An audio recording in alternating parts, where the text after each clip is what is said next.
Hey there, আসসালামু আলাইকুম সবাইকে। Welcome to NH course and welcome to SSC academic course, যেখানে আমরা হচ্ছে যে ফিজিক্সের চ্যাপ্টার 7টার একাডেমিক বেসিকটা ক্লিয়ার করার ট্রাই করব। এই চ্যাপ্টারটা কিন্তু বেসিক্যালি খুবই ছোট, তো আমি এক্সপেক্ট করতেছি খুব তাড়াতাড়ি চ্যাপ্টারটার বেসিক শেষ হয়ে যাবে। তারপরেও কিছু ছোটখাটো ফান্ডামেন্টাল জিনিসপাতি দেখাবো, এজন্য হচ্ছে এই ক্লাসটা করা। তাছাড়া এই ক্লাসের উপরে যেখানে যখন আমরা ম্যাথ সলভ করব, ম্যাথ সলভিং এ, তখন কিন্তু আমরা প্রচুর পরিমাণে ম্যাথ দেখতেই পারবো। সো জাস্ট আমরা কথা না বাড়াই অ্যাকচুয়ালি শুরু করে দিই। আমরা মোটামুটি আশা করি খুব শর্ট টাইমে চ্যাপ্টারটা শেষ করতে পারবো, এন্ড চ্যাপ্টারটাতে খুব বেশি কিছু নাই। তো তরঙ্গ শব্দ নিয়ে কথাবার্তা। ফার্স্ট থিং হচ্ছে কি তরঙ্গ জিনিসটা কি? তরঙ্গ হচ্ছে গিয়ে একটা সিস্টেমের মধ্যে দিয়ে ওই সিস্টেমের যে অণুগুলো আছে ওইটাকে ভাইব্রেট করার মাধ্যমে একটা শক্তিকে অন্য একটা জায়গায় পৌঁছায় দেওয়া। মনে করেন তরঙ্গ কিন্তু শক্তি সৃষ্টি করে না। মনে করেন এখানে একটা সোর্স আছে, ঠিক আছে? এই সোর্সটা আমাদেরকে শক্তি উৎপন্ন করে দিচ্ছে। এখানে একটা সোর্স আছে, এটা শক্তি উৎপন্ন করতেছে। তো এখানে মাধ্যমের অনেক কণা আছে। শক্তিটা যখন ভাইব্রেট করতেছে, যখন জিনিসটা ভাইব্রেট করতেছে, তখন এই মাধ্যমের কণাগুলো কি করে? ভাইব্রেট করে। ভাইব্রেট করার মাধ্যমে এদের মধ্যে এক প্রকারের স্পন্দন হয়। স্পন্দনের মাধ্যমে এইটা অন্য একটা জায়গায় এইখানকার ক্রিয়েট করা শক্তিটাকে এখানে পৌঁছায় দেয়। এই যে পৌঁছায় দেওয়ার টোটাল প্রসেসটা, এটাকেই বলা হয় তরঙ্গ। এখন তরঙ্গ হয় দুই রকম। তরঙ্গ দুই রকম হয়, একটা হচ্ছে কি যান্ত্রিক তরঙ্গ বা মোটর ওয়েভ, আর আরেকটা হচ্ছে কি আমাদের ইলেকট্রোম্যাগনেটিক ওয়েভ বা তাড়িৎ চৌম্বক তরঙ্গ। তরঙ্গ দুই রকম, একটা যান্ত্রিক আর একটা হচ্ছে তাড়িৎ চৌম্বক। আমাদের 9 10 লেভেলে দুইটা তরঙ্গ নিয়ে কথাবার্তা আছে। এই চ্যাপ্টারটা কথাবার্তা বলবো হচ্ছে কি যান্ত্রিক তরঙ্গ নিয়ে, আর আমাদের যখন চ্যাপ্টার 8 আর চ্যাপ্টার 9 পড়ব ফিজিক্সের, ওইখানে কথা হবে তাড়িৎ চৌম্বক তরঙ্গ নিয়ে। একটু সংজ্ঞায় আসে যান্ত্রিক তরঙ্গটা কি। যান্ত্রিক তরঙ্গ হচ্ছে সেই তরঙ্গ যেটা চলতে মাধ্যম লাগে। যেমন মনে করেন শব্দ, পানি, ঠিক আছে? শব্দ, পানি, এই টাইপের যে সাউন্ড গুলো আছে বা এই টাইপের যে শক্তিগুলো আছে বা তরঙ্গ যেগুলো ক্রিয়েট করে, এদের চলতে মাধ্যম লাগে। যেমন এই রুমটাতে যদি একদম জিনিসটা ভ্যাকিউম হইতো, মানে কোনো বাতাস না থাকতো, আমি এখানে যতই সাউন্ড করি না কেন এইখানে সাউন্ড উৎপন্ন হবে, কিন্তু ওই ক্যামেরা বা ওইখানে যে মাইক্রোফোনটা আছে ওই ডিভাইস পর্যন্ত আমার সাউন্ড কিন্তু কখনোই রিচ করতো না। তার মানে আমার এই সাউন্ডটা ক্রিয়েট হওয়া থেকে ওই ডিভাইস বা এই ডিভাইস পর্যন্ত আসতে যেই মাধ্যমটা দরকার পড়ে, ওইখানে একটা খেয়াল করেন বলছি মাধ্যম, তাই মাধ্যম লাগে। তাই এই যে শব্দটা, এটা একটা যান্ত্রিক তরঙ্গ। কিন্তু আপনি এখন আলোর কথা চিন্তা করেন, এই রুমটা ভ্যাকিউম, বায়ু শূন্য, কিচ্ছু নাই, এখানে কোনো মাধ্যম এক্সিস্ট করে না। আপনি যদি এখানে একটা লাইট জ্বালান, আপনি যে কোনো জায়গায় লাইটটা মারতে পারবেন। তার মানে কি দাঁড়াইলো? আলো চলাচল করতে কোনো প্রকারের মাধ্যমের প্রয়োজন হয় না। তার মানে যেগুলো চলতে মাধ্যম লাগে না সেটা হচ্ছে তাড়িৎ চৌম্বক তরঙ্গ। তার মানে শব্দ একটা যান্ত্রিক তরঙ্গ, কারণ চলাচলে মাধ্যম লাগে। আলো একটা তাড়িৎ চৌম্বক তরঙ্গ, কারণ আলো চলাচল করতে কোনো প্রকারের মাধ্যমের দরকার পড়ে না। আশা করি আমাদের তরঙ্গের কনসেপ্ট একদম ক্লিয়ার। সো তরঙ্গ হচ্ছে কাইন্ড অফ একটা প্যাকেট অফ এনার্জি, একটা এনার্জিকে আরেকটা মাধ্যমে পৌঁছায় দেয়, আরেকটা জায়গায় পৌঁছায় দেয়। আমাদের এইখানে খেয়াল করবেন, এখানে মাধ্যমটা উল্লেখ করার রিজন হচ্ছে আমাদের চ্যাপ্টার 7 এ যান্ত্রিক তরঙ্গ নিয়ে কথা হচ্ছে, তাই মাধ্যম নিয়ে বলা আছে। চ্যাপ্টার 8 আর 9 এ যখন যাবেন তখন দেখবেন যে আলো বলার সময় কোনো মাধ্যম বলা নাই, ঠিক আছে? তো কারণ ওটা হচ্ছে কি আমাদের তাড়িৎ চৌম্বক তরঙ্গ। তো তরঙ্গ নিয়ে বেশ কিছু বৈশিষ্ট্য দেওয়া আছে।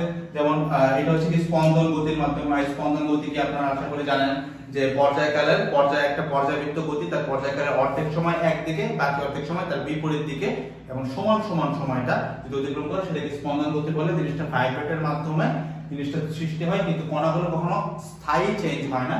মানে এই কণাটা এখান থেকে লাফায় এখানে যায়, আবার এখানে আসে, মাধ্যমের শক্তিটা পরের কোণায় ট্রান্সফার করে দেয়, ও আবার লাফ দেয়, আবার পরেরটায় যায়। তার মানে কণাটা কিন্তু ওইখানেই আছে, কিন্তু শক্তিটা কিন্তু আলটিমেটলি এদিকে চলে যাচ্ছে।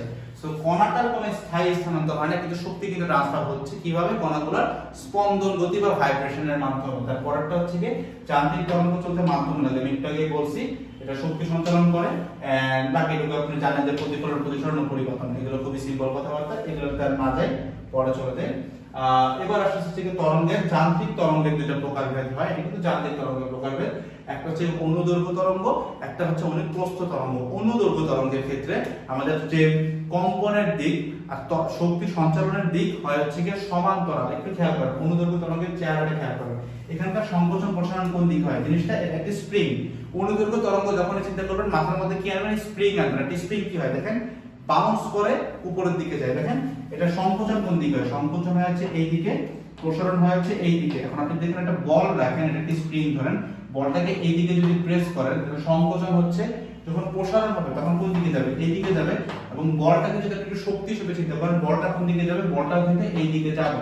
তো খেয়াল করেন এখানে সংকোচন প্রসারণ যে দিকে হচ্ছে হয় এই দিক না এই দিকে, আমাদের শক্তি সঞ্চালনের দিক হচ্ছে গিয়ে ঠিক তার প্যারালালে এই দিকে।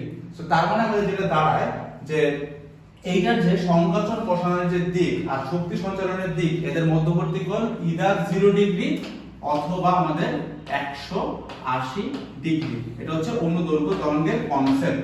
এখন আসে অনুপ্রস্থ তরঙ্গের ক্ষেত্রে। আপনি একটা রশি নিয়ে যদি এইভাবে ভাইব্রেট করেন অথবা পানির মধ্যে একটা ঢেউ যেভাবে যায় এটা যদি চিন্তা করেন, এখান থেকে আপনি অনুপ্রস্থ তরঙ্গের কনসেপ্ট পাবেন। দেখেন রশিটা আপনি এইভাবে ভাইব্রেট করতেছেন, খেয়াল করেন রশির ভাইব্রেশনের দিক কোন দিকে, এই দিকে, তাই না, উপরে অথবা নিচে। কিন্তু রশিটা যাচ্ছে কোন দিকে, রশির যে ভাইব্রেশনটা দেখতেছেন কোন দিকে, সামনের দিকে। সেম গোস ফর ঢেউ, খেয়াল করেন ঢেউটা এরকম এরকম এরকম করে সামনের দিকে যায়। তো আপনি যদি এখানে একটা কণা নিয়ে চিন্তা করেন, কণাটার সংকোচন প্রসারণ হয় উপরে আর নিচে, মানে ভাইব্রেশন হয় উপরে নিচে, কিন্তু মুভমেন্ট হয় কিন্তু এক্স্যাক্টলি ডানে। তাহলে খেয়াল করেন ভাইব্রেশন হয় উপরে নিচে, মুভমেন্ট হয় ডানে। মধ্যবর্তী অ্যাঙ্গেল কত, 90 ডিগ্রি। সো যেসবের ক্ষেত্রে সংকোচন প্রসারণের দিক এবং আমাদের মুভমেন্টের দিক মানে শক্তি সঞ্চালনের দিক এবং সংকোচন প্রসারণের দিক পরস্পরের সাথে 90 ডিগ্রি বা লম্ব বা পারপেন্ডিকুলার থাকে তাকে বলা হয় অনুপ্রস্থ তরঙ্গ। আপনি বুঝতেই পারছেন এটা এরকম এরকম করে, তার মানে অনুপ্রস্থ তরঙ্গের ক্ষেত্রে আমরা উপরের বিন্দুটাকে পাই তরঙ্গ শীর্ষ, এটা তরঙ্গ শীর্ষ, আর এই বিন্দুটাকে বলা হয় তরঙ্গ পাদ। তরঙ্গ পাদ, তরঙ্গ শীর্ষ। কিন্তু আমাদের অনুদৈর্ঘ্য তরঙ্গের ক্ষেত্রে শুধুমাত্র সংকোচন প্রসারণ হয়, এইখানে আমরা তরঙ্গ শীর্ষ বা তরঙ্গ পাদ বলে কোনো কিছুই পাই না। তো দেখেন আমি এখন যদি কথায় চলে যাই, দেখেন এখানে বলা আছে সমান্তরালে যায় অনুদৈর্ঘ্য তরঙ্গে, এখানে বলা আছে লম্বভাবে যায়, as simple as that। এখন যদি আমি বলি শব্দ কোন ধরনের তরঙ্গ, শব্দ অবশ্যই একটা অনুদৈর্ঘ্য তরঙ্গ। কিভাবে অনুদৈর্ঘ্য তরঙ্গ? শব্দ বেসিক্যালি এরকম হয়, মানে প্রথমে এখানে একটা সাউন্ড ক্রিয়েট করলেন, কিছু কণা এখানে কি হবে, সংকোচন কম্প্রেসড হবে, এখানে কিছু কণা প্রসারিত অবস্থায় ছিল, এই সংকোচন জিনিসগুলো একটু পরে প্রসারিত হয়ে যাবে, প্রসারিত হয়ে এইখানকার কণাগুলো আবার সংকোচন করে দেবে, আবার এই সংকোচন কণাগুলো প্রসারিত হলে পরের কণাগুলো আবার সংকোচন হবে, ওই সংকোচনগুলো আবার হুট করে প্রসারিত হলে পরেরটা ধাক্কা খেয়ে পরেরটা আবার সংকোচন হবে। তো তার মানে আমাদের এখানে সংকোচন প্রসারণটা এরকম, তার মানে সংকোচন প্রসারণের দিক হচ্ছে এইদিকে, আবার শব্দটা মুভ করতেছে এই দিকে, তার মানে দিকটা হচ্ছে কি পরস্পর সমান্তরাল, মানে মধ্যবর্তী কোণ 0 ডিগ্রি অথবা 180 ডিগ্রি, মানে এই দিকে অথবা এই দিকে, কিন্তু সংকোচন হচ্ছে এইদিকে, সংকোচন এইদিকে, প্রসারণ এইদিকে, দিক মনে করেন এইদিকে। তাহলে সংকোচন চিন্তা করলে আর দিকটা চিন্তা করলে কোণ হচ্ছে 180 ডিগ্রি, প্রসারণ চিন্তা করলে আর দিকটা চিন্তা করলে কোণ হচ্ছে 0 ডিগ্রি। এই কারণে শব্দ হচ্ছে একটা অনুদৈর্ঘ্য তরঙ্গ। এটা খুবই একটা পপুলার অনুধাবনমূলক কোশ্চেন যে শব্দ কেন অনুদৈর্ঘ্য তরঙ্গ। তখন আপনি কিভাবে দেখাবেন, আপনি এরকম একটা চিত্র নেবেন, আপনি একটা চিত্র নিয়ে জিনিসটাকে দেখাবেন, একটা ফিগার নিয়ে জিনিসটাকে এরকম করে দেখাবেন যে এই যে শব্দ, এখানে একটা সাউন্ড, এখানে একটা মাইক দিবেন, এখান থেকে সাউন্ড সৃষ্টি হচ্ছে, এখানকার কিছু কণা সংকোচন হয়ে গেছে, আবার কিছু কণা এখানে প্রসারিত অবস্থায় ফাঁকা ফাঁকা আছে, কণাগুলোকে এরকম বাদ দিয়ে দেখাতে পারেন। তারপরের স্টেজে দেখাতে হচ্ছে এই জিনিসটা এরকম হচ্ছে যে এই জিনিসটা এবার প্রসারিত হয়ে গেছে, আবার এই দূরের কণাগুলো আবার একসাথে লেগে সংকোচন হয়েছে, আবার এরকম দেখাবেন যে এইটা সংকোচন, পরের এইটা প্রসারণ, পরেরটা আবার সংকোচন, এরকম করে এখানে একটা কান এসে দিবেন কোন রকম কিছু একটা, যেখানে আমরা শুনতে পাচ্ছি, এখানে ইন্ট্রোডিউস করে দিতে হবে, এটা কান, এটা হচ্ছে আমাদের মাইক্রোফোন বা মাইক। সো এইভাবে করে বললেই হবে। আপনারা এখানে আপনি ড্রয়িং করতে আসেন না, আপনারা আঁকাভাবে দেখবেন, কিন্তু এটা দিলে আপনি দুই পাইতে বাধ্য, ঠিক আছে। এখন আসলে হচ্ছে তরঙ্গ সংশ্লিষ্ট কিছু রাশি নিয়ে কথাবার্তা বলবো। সো এখানে প্রথম কথা যেটা সেটা হচ্ছে দশা কি। দশা বেসিক্যালি হচ্ছে সাউন্ড একটা ওয়েভ, এই ওয়েভটা যে কোনো সময় সবগুলা গতি, মানে গতির যতগুলো ডাইমেনশন আছে সবগুলোকে যেটা প্রকাশ করে সেটাকেই বলা হয় দশা। দশা নিয়ে আমাদের 9 খুব একটা কাজ নেই, দশা নিয়ে আমরা ইন্টারমিডিয়েট লেভেলে প্রচুর কাজ করব, তখন আমরা জানতে পারবো, পরবর্তী শ্রেণীতে আমরা জানতে পারবো দ্যাট ক্রিঞ্চ লাইন। বাট দশা হচ্ছে কি বেসিক্যালি গতির সামগ্রিক অবস্থা যেটাকে প্রকাশ করে সেটা হচ্ছে দশা। পর্যায়কালটা কি, মনে করেন আপনি এই যে জিনিসটা চিন্তা করেন, এই জিনিসটা কি করতেছে, ভাইব্রেট করতেছে, রাইট? এইখান থেকে শুরু করার পরে জিনিসটা এইভাবে যে এইভাবে ফিরে আসে, তাই না? আপনি যদি এইভাবে একটু খেয়াল করেন পর্যায়কাল বেসিক্যালি জিনিসটা কি, একটা ওয়েভ আমি আঁকতেছি এইভাবে, এই জিনিসটা যেইভাবে করে এ পয়েন্টকে ক্রস করছে, দেখেন তো এ পয়েন্টকে ক্রস করার দিকটা কোন দিকে, এই দিকে না, এ পয়েন্টকে এইদিকে ক্রস করছে, তাই না? এখন এটাকে বলতেছি আমি বি পয়েন্ট, এটাকে বলতেছি সি পয়েন্ট। এখন আমার কথা হচ্ছে এইখানে টোটাল একটা কম্পন হইছে কোথায়, আপনি বুঝবেন কিভাবে, যেইভাবে একে ক্রস করছে নেক্সট যেই পয়েন্টে ঠিক একই দিকে অন্য একটা পয়েন্টকে ক্রস করবে সেখানে আমরা বলবো যে একটা স্পন্দন হইছে। খেয়াল করেন তো বি পয়েন্টে তরঙ্গটা একটা কোনো কিছু অতিক্রম করছে, এখন এখানে কি একটা কম্পন হয়েছে, খেয়াল করেন তো বি পয়েন্টের দিকটা কোন দিকে, এটা কিন্তু নিচের দিকে, এ ক্রস করছে এইভাবে, বি ক্রস করছে এইদিকে, তার মানে এখানেও হয় নাই, তরঙ্গটা যাচ্ছে এবার এইখানে এসে এইদিকে ক্রস করছে, মানে ক্রস করছে এইদিকে।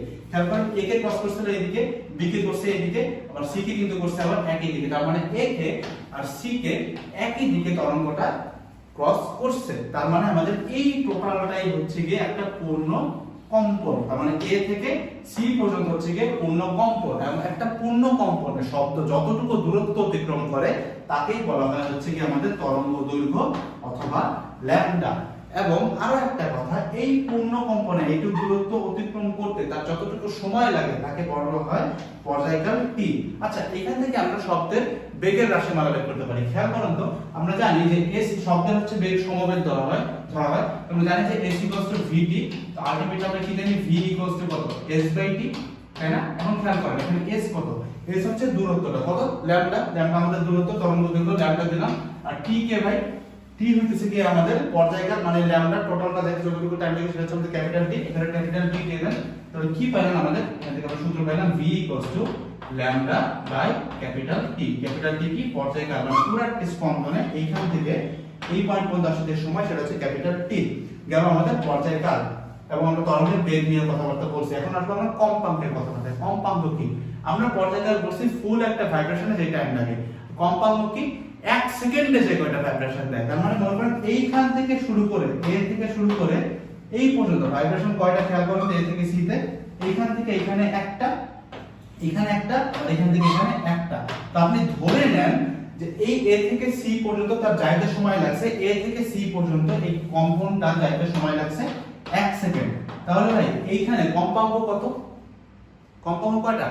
2। কিভাবে? 2 হার্টজ। কম্পাঙ্কের ইউনিট কি? হার্টজ। পর্যায়কাল ইউনিট হচ্ছে ক্যাপিটাল টি, সেটার ইউনিট হচ্ছে সেকেন্ড, বেগের ইউনিট মিটার পার সেকেন্ড, আর কম্পাঙ্কের ইউনিট হচ্ছে হার্টজ বা সেকেন্ড ইনভার্স 1। ইউনিট হচ্ছে সেকেন্ড ইনভার্স 1 অথবা হার্টজ। এখন একটু খেয়াল করেন, আমি বলছি এ থেকে সি পর্যন্ত যেতে তার সময় লাগছে 1 সেকেন্ড। এখন 1 সেকেন্ডে সে যে কয়টা আমি জাস্ট ধরে নিয়েছি এ থেকে সিতে টাইম লাগছে 1 সেকেন্ড। এই 1 সেকেন্ডে সে যে কয়টা ভাইব্রেশন বা পূর্ণ কম্পন দিছে সেটাই তার কম্পাঙ্ক। এ থেকে সি পর্যন্ত তার কম্পাঙ্ক হচ্ছে কয়টা? একটা, দুইটা। তাহলে এই অবস্থায় এ থেকে সি তে 1 সেকেন্ড যদি ধরে নেই লাগছে, তাহলে এই অবস্থায় এ থেকে সি তে তার কম্পাঙ্ক কত? 2টা। ঠিক আছে? সো এখন আমরা এখানে একটা জিনিস প্রমাণ করার ট্রাই করব যে f = 1/t। আমরা ছোটবেলায় পড়ছি, এটা প্রুফ আমরা জানি না দেখছি কিনা, সেটা আসলে একটু ছোট করে প্রুফ করি। তো আমরা জানি যে পর্যায়কাল t এর সংজ্ঞা থেকে জিনিসটা প্রুফ করা যায়। আপনি বুঝতেই পারছেন জিনিসটা উল্টা, তারপরে একটু প্রমাণ করে মনে করেন পর্যায়কালের সংজ্ঞা আমরা কি জানি, যে একটা কম্পন দিতে যে টাইম লাগে সেটা হচ্ছে আমাদের পর্যায়কাল। তার মানে আমরা এখানে লিখতে পারি যে t সময়ে কম্পন দেয় কয়টা? কম্পন দেয় হচ্ছে কি আমাদের একটা। তাহলে আমি লিখতে পারি সুতরাং 1 সেকেন্ড সময়ে কম্পন দেয় কয়টা? 1/t টা। একটু খেয়াল করবেন, আমরা জানি যে 1 সেকেন্ড সময়ে যে কয়টা কম্পন দেয় সেটা হচ্ছে কম্পাঙ্ক। তাহলে আমাদের এই যে 1/t পাইছি, এটাই কিন্তু আমাদের কম্পাঙ্ক। তাহলে আমি কি পেলাম? 1/t = f। এই হলো আমাদের আপেক্ষিক সূত্র। এই f মানে 1/t f যদি ওইখানে বসাই দিলে কি পাবো? v f lambda। এই হচ্ছে আমাদের শব্দের ম্যাক্সিমাম যে ক্ষেত্রে আমাদের এই কাজটা লাগবে সেই রাশিমালাটা v f lambda/t। আশা করি আমরা কনসেপ্টটা টোটালি ক্লিয়ার। এখানে আরেকটা জিনিস আসতে পারে, সেটা হচ্ছে তরঙ্গ সংখ্যা। এটা নিয়ে আপনার জানা লাগবে না, জাস্ট এক লাইনে বলে দেই। তরঙ্গ দৈর্ঘ্যের ব্যস্তানুপাত যেটা একেবারে সেটা হচ্ছে তরঙ্গ সংখ্যা, মানে প্রতি মিটারে কয়টা তরঙ্গ সেটা হচ্ছে তরঙ্গ সংখ্যা। এটা আপনাদের লাগবে না, জাস্ট একটু বলে রাখতে হবে। একটু আপার লেভেলে চিন্তা করতে চান তাদের জন্য এটা লাগবে না। আমরা নেক্সটে যাই। এখানে আমাদের আল্ট্রাসাউন্ড এবং হচ্ছে কি আমাদের ইনফ্রাসাউন্ড নিয়ে কথাবার্তা হয়েছে। এখানে আমাদের আল্ট্রাসাউন্ড এবং ইনফ্রাসাউন্ড নিয়ে কথাবার্তা হয়েছে। ইনফ্রাসাউন্ড হচ্ছে কি শব্দের তেরো কম্পাঙ্ক আছে। এইটা আরেকটু আগে ছিল, তাই না? এটা আরেকটা আগে ছিল।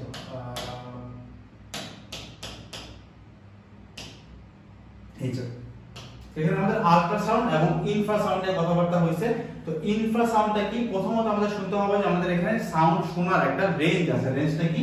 আমাদের সাউন্ডটা যদি এই যে 20 হার্জ, 20 কিলোহার্জ বা 20,000 হার্জ থেকে, মানে 20 হার্জ থেকে 20,000 হার্জ মধ্যে হয়, তাহলে ওই সাউন্ড আমরা শুনতে পারি। মানে 20 হার্জের আগের সাউন্ডগুলো আমরা শুনবো না, 20,000 হার্জের পরের সাউন্ডগুলো আমরা শুনবো না।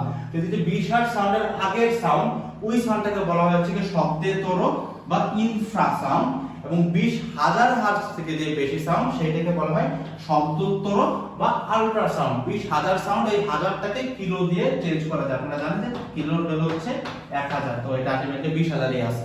সো 20 হার্টজ থেকে কম ইনফ্রা, 20,000 থেকে বেশি আলট্রা। সো আশা করি এটা কমপ্লিট ক্লিয়ার। তো আমরা কিন্তু ইনফ্রাসাউন্ড আর আল্ট্রাসাউন্ড শুনি না। তো আপনি কখনো শুনবেন না যে বাদর ডাকতেছে, বিকজ বাদর যে সাউন্ডটা করে ওটা আমরা শুনি না, এটা রেঞ্জের বাইরে, এই রেঞ্জের বাইরে। আমরা আসতেছি এখানে, তো আমরা নেক্সট এতে মুভ করি, দেখি কি আছে।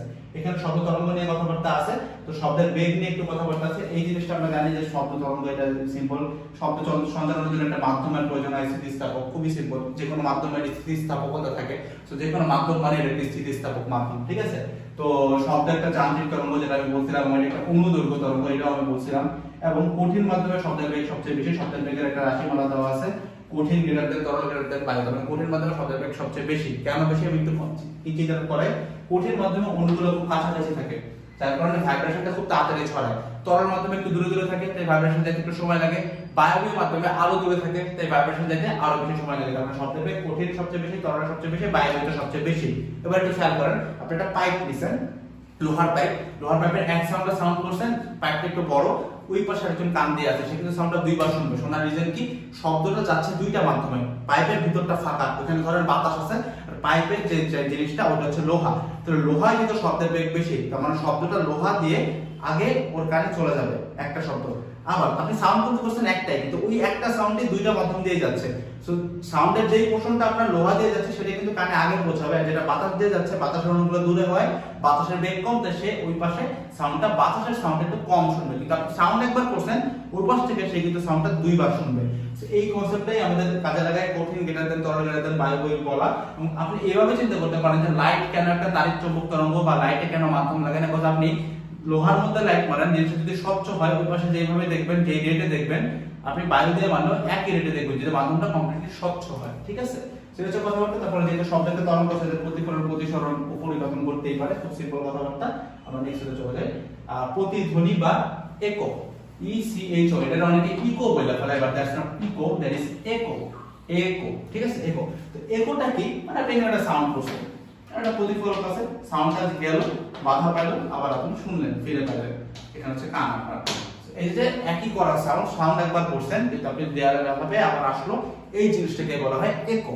সো ইকো জিনিসটা কখন আমরা শুনতে পারি, এখানে একটা কথা আছে, আমাদের ব্রেন, আমাদের চোখ, বেসিক কথা, আমাদের ব্রেনের কথা যদি বলেন, ব্রেন যে কোনো জিনিস, সাউন্ড হোক, আলো হোক, যে কোনো জিনিস প্রসেস করতে তার মিনিমাম 0.1 সেকেন্ড সময় লাগে। ব্রেনের যে কোনো জিনিস প্রসেস করতে 0.1 সেকেন্ড সময় লাগে। তার মানে আপনার সামনে যদি আপনি একটা আলোর ঝলকানি দেখেন এবং ওইটা যদি 0.1 সেকেন্ডের কম টাইমে হয়, তাহলে আপনি কিন্তু ওই জিনিসটা দেখবেন না। জিনিসটাকে আমি বোঝাতে পারছি, মনে করেন 0.1 সেকেন্ডের কম সময় যদি কিছু দেখেন, ওটা আপনি দেখবেন না। সো দ্যাটস ওয়াই এইখানে আমরা অনেকে অদৃশ্যমান জিনিসটাকে বিশ্বাস করতে শিখি, যে অনেক কিছু থাকতে পারে আমাদের ওয়ার্ল্ডের অ্যারাউন্ডে, এখান থেকে সৃষ্টিকর্তার প্রতি বিশ্বাস আসে অনেক।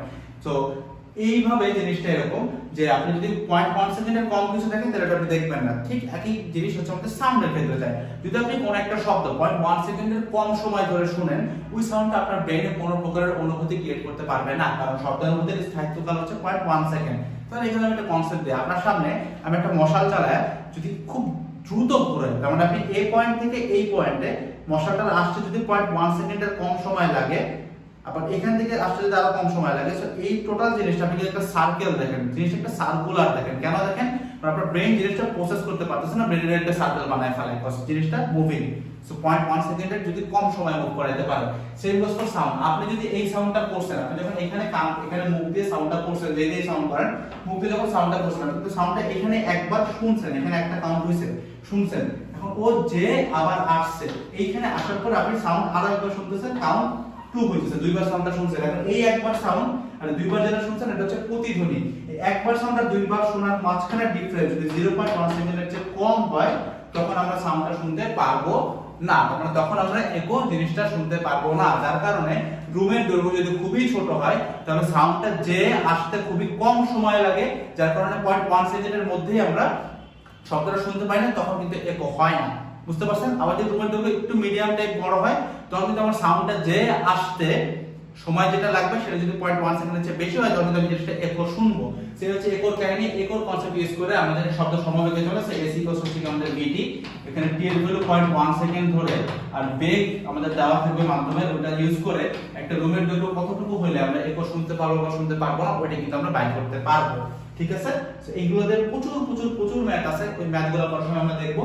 সো আমি জাস্ট এখন চলে যাচ্ছি শব্দের বেগের পার্থক্য নিয়ে একটা কথাবার্তা বলবো, এগুলো একটু মুখস্থ রাখতে হবে। যেটা দেখাচ্ছি যেমন বাতাসে 330, এটা হচ্ছে 0 ডিগ্রি সেলসিয়াসে, 0 ডিগ্রি সেলসিয়াসে বাতাসে শব্দের বেগ হচ্ছে 330 মিটার পার সেকেন্ড। এখান থেকে আরেকটা জিনিস মনে রাখতে হবে, এটা হচ্ছে পারদ, মনে রাখতে হবে পানি, মনে রাখতে হবে লোহা। এই কয়টা জিনিস মনে রাখতে হবে, বাকিগুলো মনে রাখতে হবে, এগুলো দেওয়া থাকে বেসিক্যালি, এগুলো দেওয়া থাকে বাট আপনি মনে রাখবেন, বাট এইটা মাস 330টা মাস।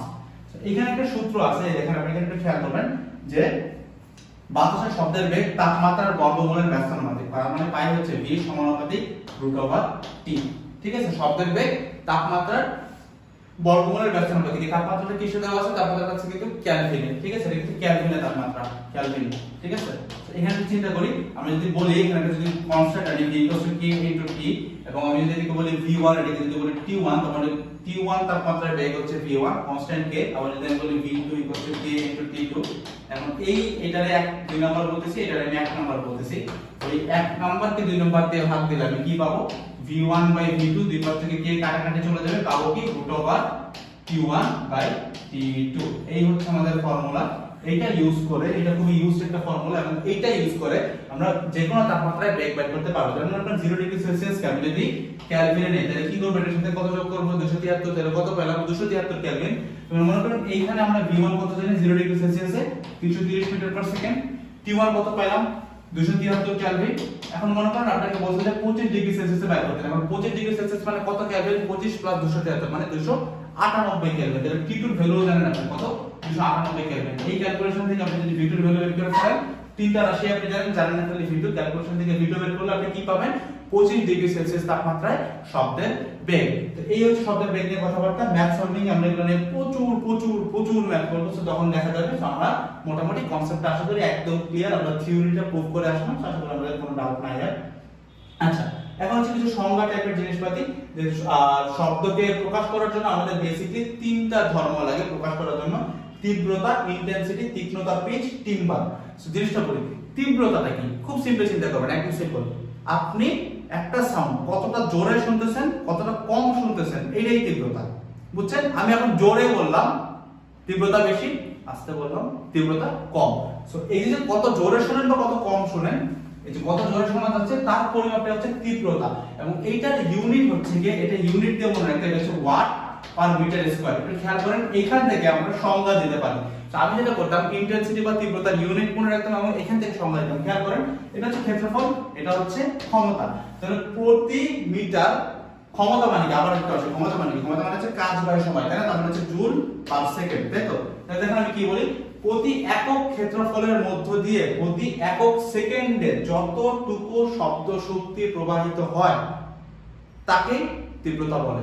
খেয়াল করেন জিনিসটা কি, ওয়াট পার মিটার স্কয়ার না, তার মানে কি joule per second by metre square. তাহলে কি পেলাম? প্রতি একক ক্ষেত্রফলের মধ্য দিয়ে প্রতি একক সময়ে যত একক শব্দ শক্তি প্রবাহিত হয় তাকে তীব্রতা বলে। প্রতি একক ক্ষেত্রফলের মধ্য দিয়ে প্রতি একক সময়ে যত শক্তি, মানে যৌথ শক্তি, তাহলে যতটুকু শব্দ শক্তি প্রবাহিত হয়, যত একক শব্দ শক্তি, তাকেই বলা হয় কি? ওটা তীব্রতা। এখানে ইউনিট, এটার সংজ্ঞাটা দেওয়া আছে। ঠিক আছে, এখন হচ্ছে তীক্ষ্ণতা। তীক্ষ্ণতা হচ্ছে কি, আপনি জানেন যে সাউন্ডটা খুব জোরে করছে, মানে হ্যালো জোরে করছে, এইটা হচ্ছে আমার তীব্রতা। এখন আরেকটা মনে করেন আমার সাথে আরেকটা মেয়ে আসলো, মেয়ে এসে সেই সেম সাউন্ডটা করলো হ্যালো।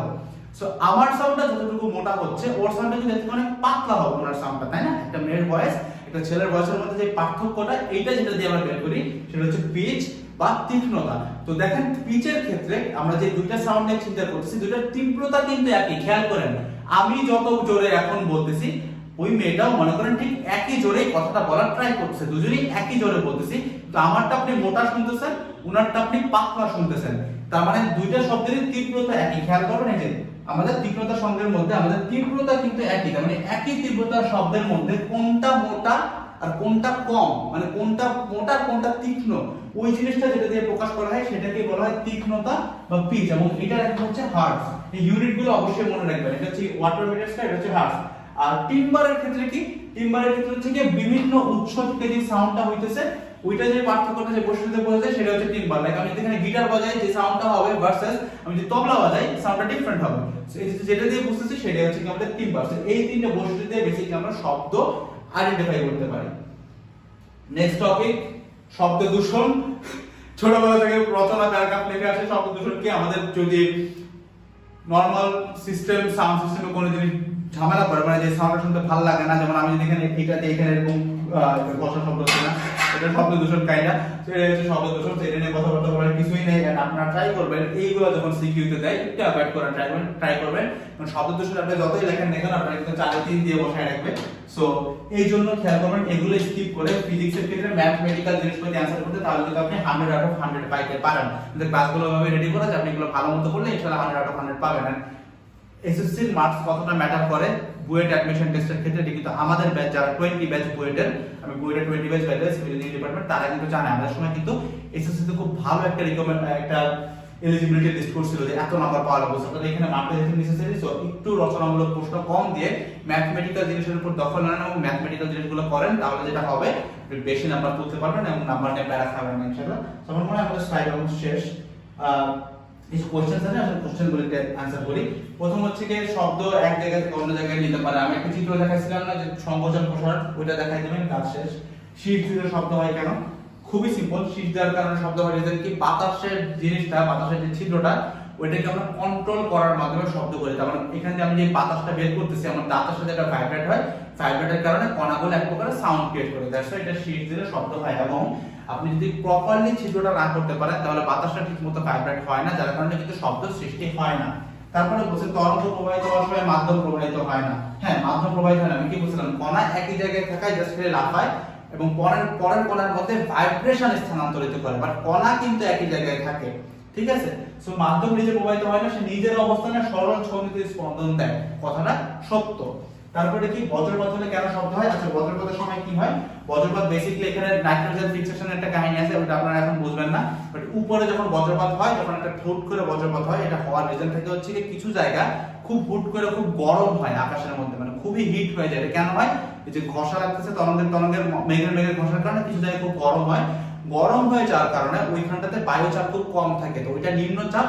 আর আশপাশে অনেক জায়গায় উচ্চচাপ থাকে, তো উচ্চচাপ থেকে বায়ু নিম্নচাপের দিকে খুবই দ্রুত গতিতে যায়। এই যে খুব দ্রুত গতিতে হচ্ছে, এইটার জন্যই বাতাসটা ভাইব্রেশনের মাধ্যমে একটা সাউন্ড ক্রিয়েট করে এবং এই সাউন্ডটাকে আমরা বলি বজ্রনাদ বা বজ্রপাতের সময় যে সময় সাউন্ড।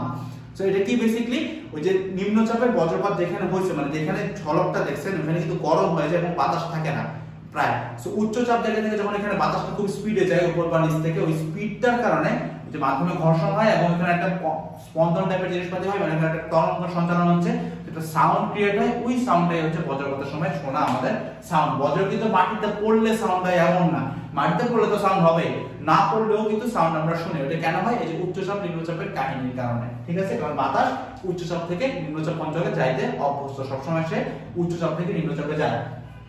ওড়ার সময় আল্ট্রাসাউন্ড শব্দ তৈরি না করে যদি ইনফ্রাসাউন্ড শব্দ তৈরি করে তাহলে বাদুড়ের কি সমস্যা? আচ্ছা, আপনারা যারা জানেন না যে বাদুড় হচ্ছে গিয়ে যে সাউন্ডটা তৈরি করে সেটা হচ্ছে 20,000 হার্টজ থেকে বেশি থাকে। ঠিক আছে, তার মানে একটা আল্ট্রাসাউন্ড করে, এটা 20,000 হার্টজ থেকে বেশি থাকে, মানে সে আল্ট্রাসাউন্ড করে। এখন একটা খেয়াল করবেন, আপনারা অনেকে শুনছেন যে বাদুড় রাতের বেলা চলাচল করে। কেন চলে? কারণ সে দিনে দেখতে পায় না, এন্ড বাদুড় হচ্ছে কি রাতে দেখতে পায়। সেই জিনিসটা কমপ্লিট একটা মিথ। আপনাদের আজকে মিথটা আমি ভাঙাই। বাদুড় বেসিক্যালি চোখে দেখতে পায় না, বাদুড় সকালেও চোখে দেখে না, বাদুড় রাতেও চোখে দেখে না। তাহলে কথা আসে বাদুড় সকালে কেন চলে না? বাদুড় কিন্তু সকালে চলাচল করে, কম করে। কারণ কি? সকালবেলা সৃষ্টিকর্তা পরিবেশটা কেমন ভাবে সাজাইছেন, তো সকালবেলা যেসব জীব টিপ থাকে ওরা বেসিক্যালি ম্যাক্সিমাম জিনিসপাতি ইনফ্রাসাউন্ড করে। সো বাদুড় যদি ওইটার মধ্যে নামে এবং সে যদি আল্ট্রাসাউন্ড করে তাহলে কিন্তু কমিউনিকেট করতে পারবে না। তো রাতের বেলা দেখা যায় এই আল্ট্রাসাউন্ড করা জিনিসপাতিগুলো কমে যায়, সরি ইনফ্রাসাউন্ড জিনিসপাতি করা জিনিসপাতিগুলো কমে যায়, তখন আল্ট্রাসাউন্ড করা পশু পাখিগুলো বাড়ে, যার কারণে বাদুড় চলতে কমফোর্টেবল ফিল করে। এখন একটা কথায় আসি, আপনি বলতে পারেন যে বাদুড় যদি না থাকে তাহলে সে চলাচল করে কেমনে, সে আলট্রা একটা সাউন্ড করে, সে আলট্রা সাউন্ডটা করে এখানে বাধা খেয়ে তার কাছে ফিরে আসে। সে যদি ওই একো বা প্রতিধ্বনিটা শুনতে পায় তখন বুঝে যে সামনে বাধা আছে, সে দিক চেঞ্জ করে। আবার যদি বাধা না পায় তাহলে দিক চেঞ্জ করে না। আপনি মাঝে মাঝে দেখবেন যে বাদুড় দুইটা তারের মাঝখানে ঝুলে মরে আছে কারেন্টের শক খেয়ে। কেন? কারণ তার তো প্রতিধ্বনির বাধা দেয় না, তার তো খুবই ছোট, সো ও যে প্রতিধ্বনির বাধাটা দেয় ওটা কিন্তু খুবই সামান্য লেভেলে, সো সে ওইটাকে বাধা মনে করে না। সে মনে করে যেহেতু প্রতিধ্বনি শুনে নাই, সামনে ফাঁকা আছে, সে জায়গায় থাকে, এন্ড যে লেগে গেলে ওই যে প্লাস মাইনাস মিলে গেলে কারেন্টের শক খেয়ে মারা যায়। সো বেসিক্যালি বাদুড় কিন্তু কোনো সময় রাতে দেখে না, রাতে দিনে কখনোই দেখে না। সে রাতে চলাচলের রিজন একটা, প্রথম সেটা হচ্ছে কি মানুষজন কম থাকে, কোলাহল কম, সো নিজের সে একো বা প্রতিধ্বনিগুলো সে বারবার ভালো মতো ইজিলি শুনতে পায়। আর দ্বিতীয় রিজন হচ্ছে কি রাতের বেলা ইনফ্রাসাউন্ড করার যন্ত্রপাতি মানে জিনিস মানে পশু পাখি কম থাকে, তো এর কারণে বাদুড় আল্ট্রাসাউন্ড করে চোখে মানে ফিল করে, ইজি ফিল করে। এখন বাদুড় যদি ইনফ্রাসাউন্ড করতো তাহলে কি সমস্যাটা হতো? ইনফ্রাসাউন্ডের জিনিসপাতি খুব ওই লেভেলে প্রতিধ্বনি ক্রিয়েট করতে পারে না, সে সামনে কি বাধা আছে কি বাধা নাই এটা সে বুঝতে পারতো না। এই জিনিসটার কারণে বাদুড় ইনফ্রাসাউন্ড না করে আল্ট্রাসাউন্ড তৈরি করে। সেই ইনফ্রাসাউন্ড করলে কি প্যারা হতো? সে ওই যে বাধাগুলো আরো কম বুঝতে পারতো, সে আরো বেশি ব্যথা পাইতো, আরো বেশি মারা যেত, সেই বাধা না বুঝতো, বাধা কম বুঝে বিভিন্ন অ্যাক্সিডেন্টের সামিল হতো। সো আশা করি আপনাদের স্লাইড শেষ। তো এই ছিল আজকের ক্লাসটা। তো এই ক্লাসটা বেসিক্যালি থিওরিটিক্যালি আমি যতটুকু ব্যাখ্যা করা যায় আমি মোস্ট হিউম্যান ক্যাপাসিটিতে ব্যাখ্যা করার ট্রাই করছি। তো ম্যাথ সলভিং এ এগুলোর উপরে আমি ম্যাথ সলভ করছি, ওই ক্লাসে সবার সাথে দেখা হবে। ততক্ষণ সবাই ভালো থাকবেন। আসসালামু আলাইকুম সবাইকে। টাটা।